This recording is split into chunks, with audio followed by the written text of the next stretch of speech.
الحمد لله وكفى وسلام على عباده الذين اصطفى أما بعد فأعوذ بالله من الشيطان الرجيم بسم الله الرحمن الرحيم يا بني أقم الصلاة وأمر بالمعروف وانه عن المنكر واصبر على ما أصابك إن ذلك من عزم الأمور وقال رسول الله صلى الله عليه وسلم ما نحل والد ولده أفضل من أدب حسن او کما قال علیہ الصلاۃ والسلام صدق اللہ مولانا العظیم وصدق رسولہ النبی الکریم۔ حضرت صدر اجلاس اور حضرت مدیر جامعہ، دیگر اساتذہ کرام، علماء اعظام، دور دراز سے قرب و جوار سے تشریف لانے والے مہمانان کرام، عزیز طلبہ و طالبات، اس وقت ہم اور آپ اس مکتب کے سالانہ پروگرام کو سماعت کر رہے تھے۔ چھوٹے چھوٹے بچوں نے، بچیوں نے قرآن کریم کی تلاوت، نعت و نظم، مکالمات وغیرہ کو ہمارے سامنے بہترین انداز میں پیش فرمایا۔ اللہ تعالیٰ استاذ محترم کو اور ان کے والدین کو جزائے خیر عطا فرمائے، اور ان سب کی محنتوں کو اللہ تعالیٰ اپنی بارگاہ کے اندر قبولیت کا درجہ عطا فرمائے۔ میرے بزرگوں اور دوستوں، لمبی بات کرنے کا وقت نہیں ہے، دو تین موٹی موٹی باتیں میں آپ حضرات کے سامنے عرض کرتا ہوں، اس کے بعد انشاءاللہ دعا ہو جائے گی۔ سب سے پہلی بات تو یہ ہے کہ ہمارے بزرگوں نے دین اسلام کی حفاظت اور اشاعت کے لیے یہ مدارس اور مکاتب کا جو سلسلہ قائم کیا ہے، اور عوام الناس نے اپنے 1 روپے 2 روپے ہزاروں لاکھوں روپیوں کے ذریعے جو اس کا تعاون کیا، تو الحمدللہ آج یہ آباد ہیں اور امت کو قیمتی افراد عطا کر رہے ہیں۔ ہمیں جس طرح زندگی کے دوسرے میدانوں میں افراد کی ضرورت ہے، کوئی آدمی بیمار ہو جائے تو ڈاکٹر کی تلاش میں گھومتا ہے، کسی کا جانور بیمار ہو جائے تو جانوروں کے جو ڈاکٹر ہیں ہم ان کو بلاتے ہیں، ان کے پیچھے گھومتے رہتے ہیں۔ دنیا میں ہر کام آج ایک سسٹم کے تحت چل رہا ہے۔ کسی کو مکان بنانا ہے تو اس کا نقشہ بنانا ضروری ہے، اس کے لیے انجینئر کی ضرورت ہے۔ کاشت کے لیے زمین کے ماہر، پیداوار کے جو ماہر لوگ ہوتے ہیں، آج ٹیوبویل کرنے والے لوگ اچھی طرح جانتے ہیں کہ ان ماہرین کی کتنی ضرورت ہے۔ اللہ تبارک و تعالیٰ نے اپنے فضل و کرم سے 1450 سال کے بعد بھی ہمیں قرآن سے، دین اسلام سے جوڑ کر کے رکھا ہے۔ اس قرآن کریم کی بقا، اس کی حفاظت کے لیے، اس کو آگے سے آگے پھیلانے کے لیے، اس کے الفاظ کو صحیح انداز میں امت تک پہنچانے کے لیے، صحیح معنی کو امت کے ہر فرد تک، چاہے مرد ہو، چاہے عورت ہو، چاہے چھوٹا ہو، چاہے بڑا ہو، ہر فرد تک اس کے پیغام اور اس کے احکام کو پہنچانے کے لیے بھی دین اسلام کے ماہرین اور متخصصین کی ضرورت ہے۔ ان ماہرین اور ان متخصصین کو پیدا کرنے کے لیے ہمارے بزرگوں نے یہ فیکٹریاں قائم کی، اور یہ فیکٹریاں اللہ کی مدد، اللہ کی ذات پر توکل اور عوام الناس کے تعاون کی وجہ سے الحمدللہ چل رہی ہے۔ اور آپ دیکھ رہے ہیں کہ مکتب کے چھوٹے چھوٹے بچے، معصوم بچیاں جو گھر کے اندر رہتے ہوئے صحیح معنی میں اپنی زبان بول نہیں سکتے، صحیح معنی میں اپنی مادری زبان کے اندر اپنا پورا مافی ضمیر ادا نہیں کر سکتے، وہ بچے اور بچیاں ہمارے سامنے آ کر کے استاذ کی محنت کی وجہ سے، ایک عالم اور ایک حافظ کی محنت کی وجہ سے اتنے بہترین انداز میں ہمارے سامنے پروگرام پیش کر رہی تھی۔ اللہ تعالی ہمیں اس کی قدر کرنے کی توفیق عطا فرمائے۔ بزرگوں، دین اسلام کے خلاف ہر دور کے اندر بہت ساری سازشیں ہوئی ہے۔ آج سوشل میڈیا کا دور ہے، اس دور کے اندر بھی آپ گوگل کھولیے، یوٹیوب کھولیے، وہاں آپ روزانہ سنتے ہیں کبھی کسی عالم کے خلاف کوئی بولتا ہے، کبھی دین اسلام کے کسی مسئلے کے کوئی خلاف کوئی بولتا ہے۔ یہ ساری کارستانیاں اور یہ ساری چیزیں جان بوجھ کر کے وجود میں لائی جاتی ہے، اور ان ساری چیزوں کا مقصد یہ ہوتا ہے کہ عوام الناس کو مدارس سے الگ کر دیا جائے، عوام الناس کو مکاتب سے الگ کر دیا جائے، عوام الناس کو علماء سے جو ان کا ربط ہے اس کو ختم کر دیا جائے اور ان کے درمیان ایک دراڑ پیدا کر دی جائے، وہ دراڑ پیدا ہو جائے گی تو یہ دشمنان اسلام ہمارے مسلمان بچوں کو، ہمارے نوجوان مسلمانوں کو جس طرح چاہیں گے اس طرح استعمال کر سکیں گے۔ آج آپ دیکھتے ہیں کالجوں کی زندگی، یونیورسٹیوں کی زندگی بے دینی بلکہ بد دینی کی زندگی ہے۔ وہاں جا کر کے مسلم بچوں کا، جن کی صحیح تعلیم اور صحیح تربیت پہلے نہیں ہوتی ہے، وہاں جا کر کے ان کا کیسا حال ہو جاتا ہے۔ اس لیے ہم سب کی ذمہ داری ہے کہ ہم اپنے ان مدارس کی، مکاتب کی قدر کریں، اور قدر کرنے کے ساتھ ہم سے جیسا تعاون ہو سکے ہم اپنا تعاون پیش کرنے کی مکمل کوشش کریں۔ تعاون یہ نہیں ہے کہ ہم نے چندہ بہت دے دیا، بلکہ تعاون یہ بھی ہے کہ ہمارے گھر کے اندر اگر چھوٹا بچہ ہے، چھوٹی بچی ہے، تو ہم اس کو پابندی کے ساتھ مکتب کے اندر بھیجنے کی کوشش کریں۔ جیسے ماں باپ کی ذمہ داری ہے کہ ماں باپ اپنے بچوں کی صحت کا پورا خیال رکھیں، ان کی آنکھوں کی دیکھ ریکھ کریں، ان کے کانوں کو دیکھیں، ان کے دوسرے اعضاء کی تندرست ہونے کی پوری نگرانی رکھیں، علاج کے اعتبار سے، اچھا کھلانے کے اعتبار سے، اچھا پلانے کے اعتبار سے۔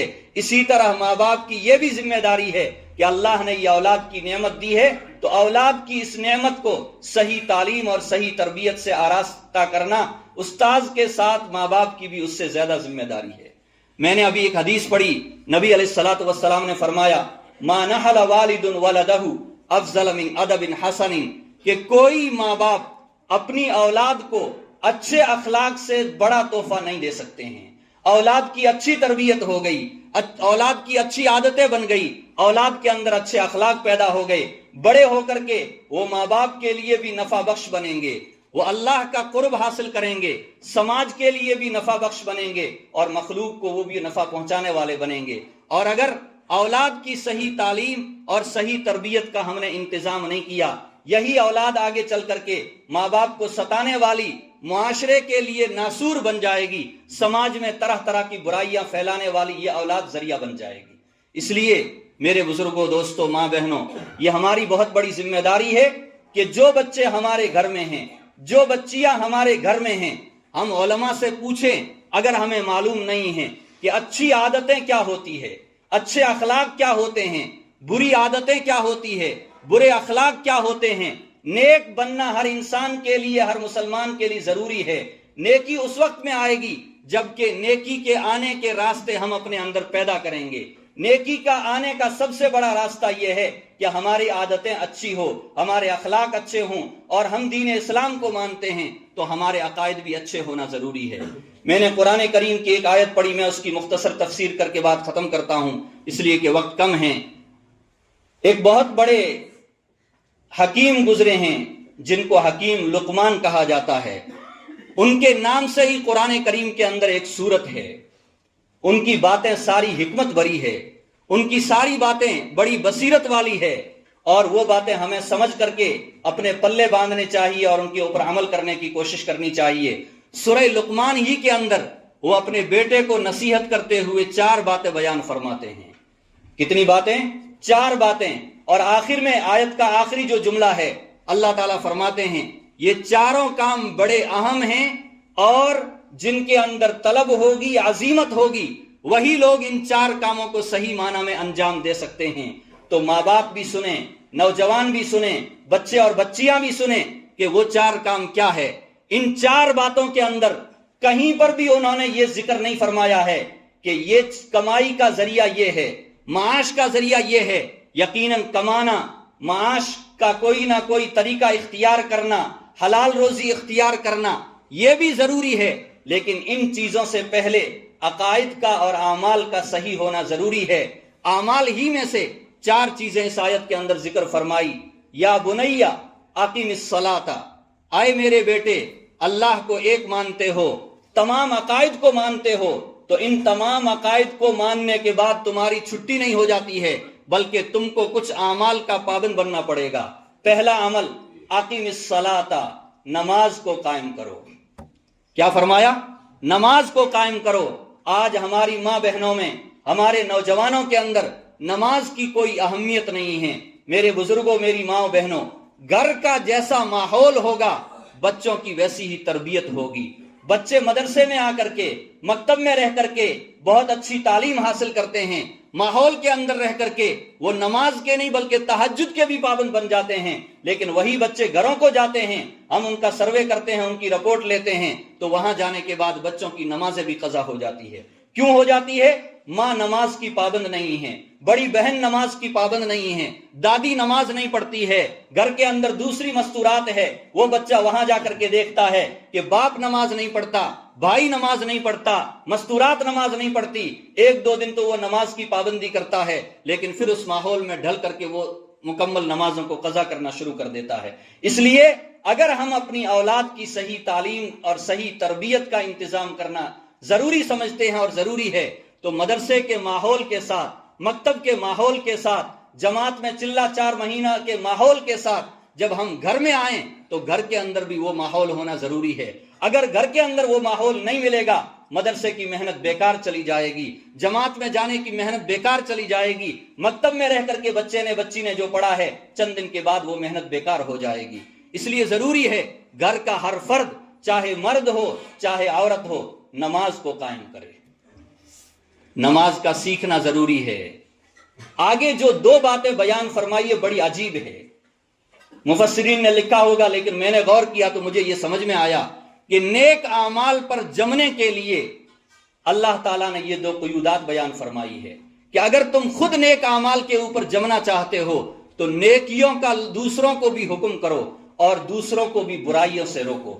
وَأْمُرْ بِالْمَعْرُوفِ وَانْهَ عَنِ الْمُنْكَرِ، اچھے کاموں کا حکم کرو، برے کاموں سے روکو. اچھا کام حدیث کی نظر میں، شریعت کی نظر میں جو اچھا ہے، لیکن کسی کا دل نیک ہے تو اس کا دل بھی فیصلہ کر لیتا ہے کہ یہ کام اچھا ہے اور یہ کام برا ہے. اسی لیے نبی علیہ الصلوۃ والسلام نے فرمایا، کسی چیز کا دل کے اندر خیال آئے، کسی چیز کا دل و دماغ کے اندر خیال آئے تو حضور فرماتے ہیں استفتی قلبک، اپنے دل سے پوچھ لو.